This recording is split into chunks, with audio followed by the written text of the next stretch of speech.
नमस्कार दोस्तों, कलयुग के चमत्कार संतों की वाणी में आप सबका स्वागत है। दोस्तों, अभी तक तो हम आपके लिए कोई ना कोई धार्मिक विचार, कथा, व्रत के बारे में जानकारी ला रहे थे।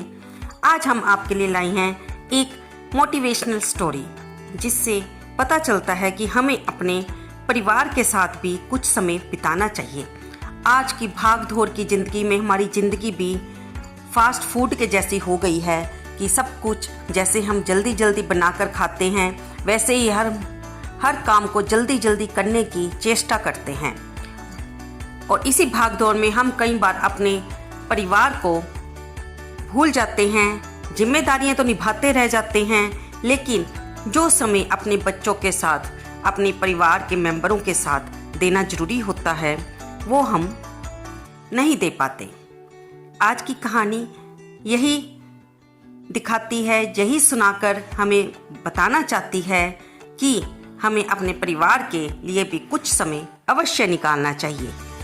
कहानी सुनने से पहले आपसे हाथ जोड़कर एक विनम्र निवेदन कि कृपया मेरी वीडियो को लाइक कर दें और इस कहानी को पूरा सुनें, और इसके बाद ही तो आप जान पाएंगे कि ये कहानी कहना क्या चाहती है।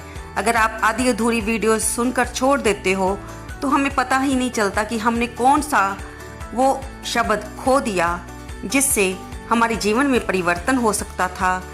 वह कहानी जो कुछ हमें सिखाने आई है, कुछ शिक्षा देने आई है, उसको हम पाए बिना ही रह गए।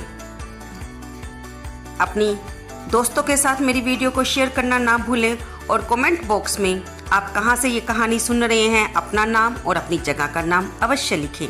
इससे हमारा मनोबल बढ़ता है।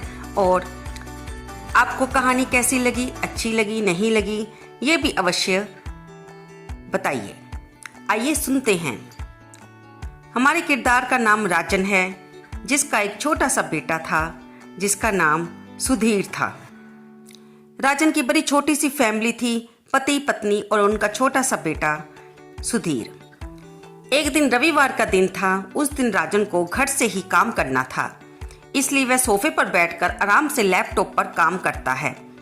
तभी उसका छोटा सा बेटा सुधीर उसके पास आकर बैठ गया। राजन उसकी तरफ देख ही नहीं रहा था। तब बेटा कहता है कि पापा, मैं आपसे एक बात पूछना चाहता हूँ। राजन को लगता है कि उसे कुछ चाहिए होगा, इसलिए पूछ रहा है। राजन ने बिना बेटे की तरफ देखे ही कहा, हाँ सुधीर, क्या बात है, पूछो, क्या पूछना चाहते हो। सुधीर कहता है, पापा, आप 1 घंटे का कितने पैसे कमा लेते हो।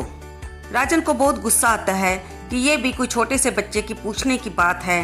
वह कहता है कि तुम्हें क्या करना है, इस बात से जरूर तुम्हें कोई फालतू की चीज़ खिलौना चाहिए, इसलिए पैसों के बारे में पूछ रहे हो। ये सब तुम्हारे काम की चीज़ नहीं है। अगर तुम्हें कुछ चाहिए तो मुझे बता दो, मैं तुम्हें ले दूंगा। जाओ, अभी जाकर सो जाओ और मुझे मेरा काम करने दो। सुबह मैंने अपने ऑफिस में सारी रिपोर्ट दिखानी है। राजन अपनी पत्नी को आवाज़ लगाता है, प्रिया, सुधीर को ले जाओ और इसे सुला दो, मुझे काम करना है और ये मुझे काम नहीं करने दे रहा, इससे मुझे परेशानी हो रही है, तुम इसे ले जाओ। प्रिया आती है, सुधीर को प्यार से कमरे में ले जाती है। काफ़ी रात हो गई थी। जब राजन अपना काम पूरा करके सोने जाता है तो उसे सुधीर की कही हुई बात याद आ जाती है। उसे ये भी याद आता है कि उसने कितनी बुरी तरह से बच्चे को डांटा था और कितना गुस्सा किया था। क्या पता उसे सच में कुछ चाहिए होगा, नहीं तो वह पैसों के बारे में क्यों पूछता। अब सुधीर की बातों को याद आने पर राजन की आंखों से नींद उड़ गई। वह कुछ सोचकर सुधीर के कमरे में जाता है, उसके माथे पर हाथ फेरता है और धीरे से बोलता है, मेरा प्यारा बच्चा, सो गया क्या। तभी सुधीर उठ के बैठ जाता है और बोला, नहीं पापा, मैं जागा हुआ हूँ। मैं सोच रहा था कि आप कितनी मेहनत कर रहे हो, आप कितने व्यस्त हो, आपके पास मेरे पास समय नहीं है। तब पिता बच्चे से कहता है कि सुधीर, मैं उस समय व्यस्त था, अब बताओ तुम्हें कितने पैसे चाहिए, तुम क्या लेना चाहते हो, मुझे बताओ। तब सुधीर कहता है कि पापा, मुझे पैसे नहीं चाहिए, आप मुझे सिर्फ इतना बता दीजिए कि आप 1 घंटे का कितना कमा लेते हो। तब राजन कहता है कि मैं 1 घंटे में 100 रुपया कमाता हूँ। तभी बेटा झट से उठकर अपनी गुल्लक को तोड़कर उसमें से 100 रुपये निकाल लाया और राजन को दिए और बोला, पापा ये लो 100 रुपये, क्या आप अब 1 घंटा मेरे साथ बिता सकते हो? इतना सुनना था कि राजन की आंखों में आंसू आ गए। सुधीर की बातें सुनकर वह हैरान हो गया। उसे मन ही मन बड़ी शर्मिंदगी महसूस हुई। आज से ही उसने अपने मन में ठान ली कि वह अपने बेटे को भी समय देगा और अपनी पत्नी को भी समय देगा। उस रात दोनों बाप बेटे में से कोई भी नहीं सोया और उन्होंने मिलकर खूब ढेर सारी बातें की। राजन समझ गया था कि परिवार के साथ वक्त बिताना कितना ज़रूरी है। हमारे बच्चों को भी हमारी ज़रूरत होती है।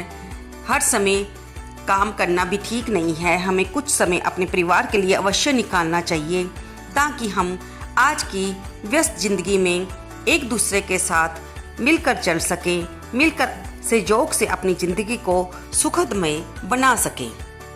उसने अपनी पत्नी और बेटे से वायदा किया कि आज के बाद वह हर दिन थोड़ा थोड़ा समय इकट्ठे ही बिताएंगे और घूमने भी जाया करेंगे, एक दूसरे के साथ सारी बात करेंगे। सुधीर ने भी कहा कि वह अपनी स्कूल की सारी बातें पापा के साथ शेयर करेगा। आज प्रिया की आंखों में भी आंसू आ गए कि उसके बेटे ने वो कर दिखाया जो वह इतने सालों से नहीं कर पा रही थी। वह भी तो चाहती थी कि उसका पति उसके साथ कुछ समय बिताए, उसके साथ अकेले में बैठकर कुछ बातें करें और वे दोनों घूमने जाएं। तो दोस्तों, ये कहानी हमें ये शिक्षा देती है कि ठीक है, समय की भागदौड़ में काम करना भी बहुत ज़रूरी है, काम करना और पैसे कमाना ज़रूरी है, लेकिन अपनों के साथ अपने लिए वक्त बिताना भी बहुत ज़रूरी है। आपको ये कहानी कैसी लगी? कृपया इसे लाइक करें, शेयर करें और कमेंट बॉक्स में लिखना ना भूलें। धन्यवाद दोस्तों।